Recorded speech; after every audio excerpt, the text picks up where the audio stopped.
Ola, moi boas tardes. Benvidos á xeración de 16.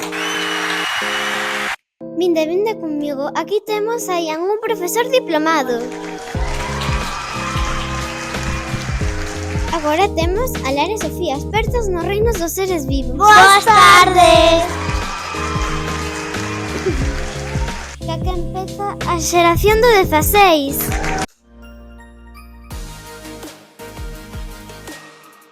Ola, chámame Sofía. Ola, chámome Lara. Hoxe vamos a presentaros que son os reinos dos seres vivos. Sofía, ti sabes cal é o reino das plantas? Levo toda a noite estudando e non me queda na cabeza. Lara, claro que sí, estate ben atenta, que despois vouche preguntar. Son pluricelulares, fabrican o seu propio alimento a través da fotosíntesis. Non se poden desprazar, están fixadas á terra.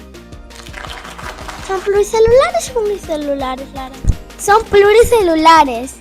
Sofía, ti sabes cal é o reino dos animais? Levo toda unha semana estudando e non me queda na cabeza. Lara, estate ben atenta. Isto é como as plantas, non te esqueces. Despois vouche preguntar.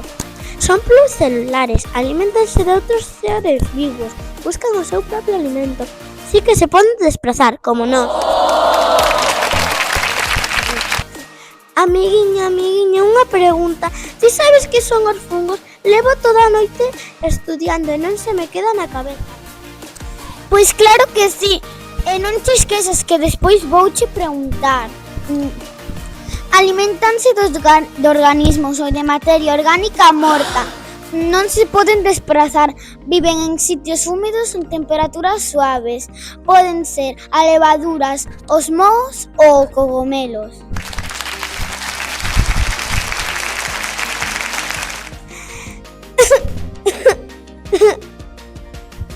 Que che pasa, amiguiña? Veño da escola e díxome a miña mestra que mañá tiñamos un exame sobre as bacterias, pero ainda así que levo toda a noite estudiando e a profe explicounos non sei que. Tranquila, amiguiña, eu sei que podo axudarche, pero estáche ben atenta que despois vouche preguntar. Son unicelulares. Algúns fabrican o seu propio alimento e outros teñen que conseguilo. Aguantan temperaturas extremas. Viven en calquer medio e pódense desprazar. Son unicelulares ou pluricelulares? Unicelulares. Moi ben. Unha pregunta que quero preguntarte. Sabes que son os protistas? A miña profe enseñoumo, pero non atendín. Tranquila, de feito xa che iba a preguntar agora mesmo, pero estáche ben atenta que despois vouche preguntar. Son unicelulares e pluricelulares. Viven na auga e na terra. E non se poden desprazar. Son unicelulares ou pluricelulares? As dúas. Moi ben.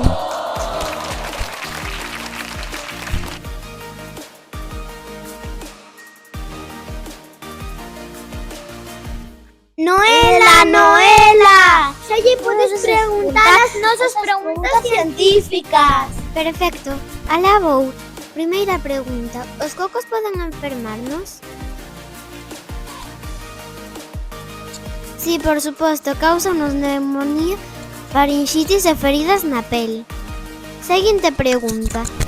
De que se alimentan as amebas? De outros protozoos, bacterias e algas. Vou vos facer 2 preguntiñas máis para refrescar a memoria. Os vibrios poden enfermarnos?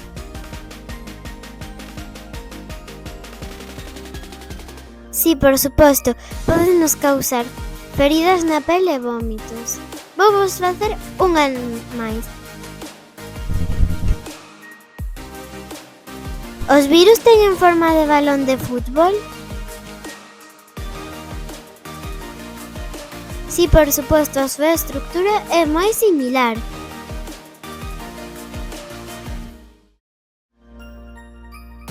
Agora voulle dar paso a Ian, o mestre de terceiro de primaria do Colexio do Irixo,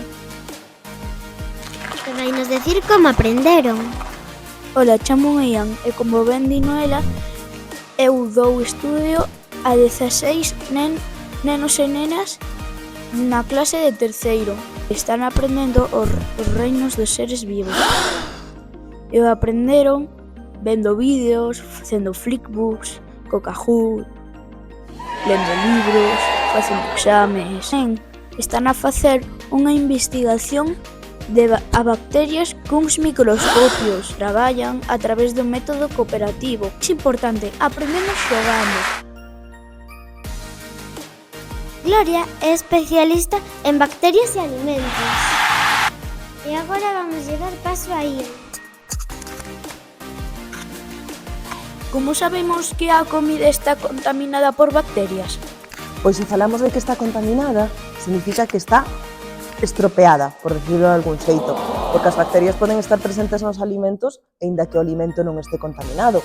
Pero podemos fixarnos ás veces, pois para saber que está estropeado, que ten bacterias que non son boas para o noso organismo, pois en que nos cheira mal, en que nos sabe raro. Moitas veces as bacterias crean un sabor que é moi salgado. Ese sabor salgado, picante, danos un indicio de que o alimento non está en bo estado. Vamos a topar protistas na comida? Caramba, que pregunta máis difícil e interesante. Sí, podemos atopar protozoos, que serían pois o mellor unha froita mal lavada, se unha verdura mal lavada, que estivo regada por augas que estén contaminados, con protistas ou protozoos tamén en concreto. E sí, podemos atopalos, ou incluso nas algas, claro. É unha bacteria que nos pode enfermar?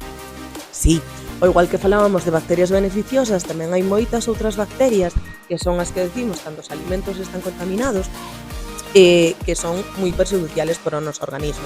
As máis comuns e as que máis coñecemos son as enterobacterias, coli, por exemplo, etc. Que podense dar, por exemplo, en augas contaminadas, en augas onde están sucias. Despois temos outras, pois, por exemplo, unha moi habitual é o Campylobacter no polo, na carne de polo cruda. Que bacteria máis común na comida? Pois, se falamos de beneficiosas, falaríamos, como dixemos antes, igual dos lactobacilos e toda esa familia de bacterias. En caso de que non sexan beneficiosas, de bacterias perxudiciais para o noso organismo, pois falaríamos, pois, por exemplo, como decíamos, o Campylobacter no polo, ou as enterobacterias, E. coli, etc. en carnes crudas ou ben en augas contaminadas, as que lle poden traer pois, terra, etc. ou que teñen presenza de animais. Temos algunhas máis, pero xa así sen profundizar, casi poderíamos decir que para evitar todas esas bacterias que non son beneficiosas para nós, o máis importante é a hixiene alimentaria. É dicir, que cociñemos sempre cas mans limpas, con superficies limpas, e que os alimentos os cociñemos ben ao punto da súa cociña. É dicir, non comer, pois, por exemplo, un polo pouco crudo, falábamos do Campylobacter, pois seguimos co exemplo do polo.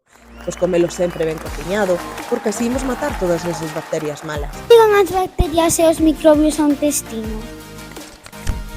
Pois chegan a través da alimentación. Non sei se coñecedes unha frase moi importante que dice que somos o que comemos. Entonces, a nosa alimentación vai determinar a nosa saúde e vai determinar a nosa flora intestinal. Entonces, esas bacterias beneficiosas chegan a través da nosa alimentación, tamén a través da nosa auga, os zumos que bebamos, o leite, é dicir, a todo o que nos inxiramos. Esa é o intestino. Que bacterias hai no yogur? No yogur hai unha serie de bacterias que se chaman lactobacilos. Ademais, hai outros tipos de bacterias nos lácteos que poden ser levaduras, etc. Pero os lactobacilos son unhas das familias máis importantes de bacterias beneficiosas para o ser humano, porque son moi beneficiosas para a flora intestinal, fan que manteñamos o noso intestino sano, e o noso intestino é un dos órganos máis importantes do noso corpo, aínda que parezca mentira. E se está sano, o noso corpo vai a estar sano. E eses son os lactobacilos. Despois temos outros yogures con outras bacterias engadidas, como poden ser os bifidus. Sabedes estes yogures que se anuncian como con bifidus activo? Pois esas son outras bacterias que tamén podrían ser beneficiosas para o noso intestino.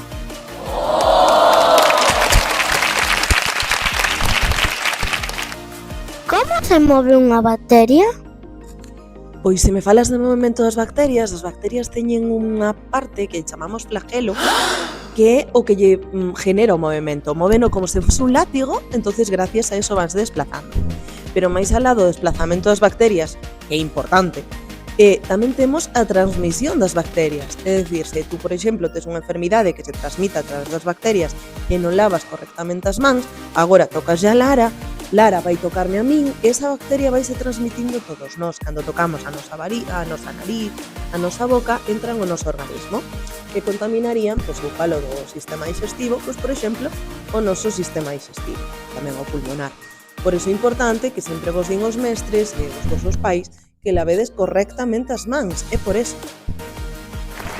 Comemos algunha bacteria?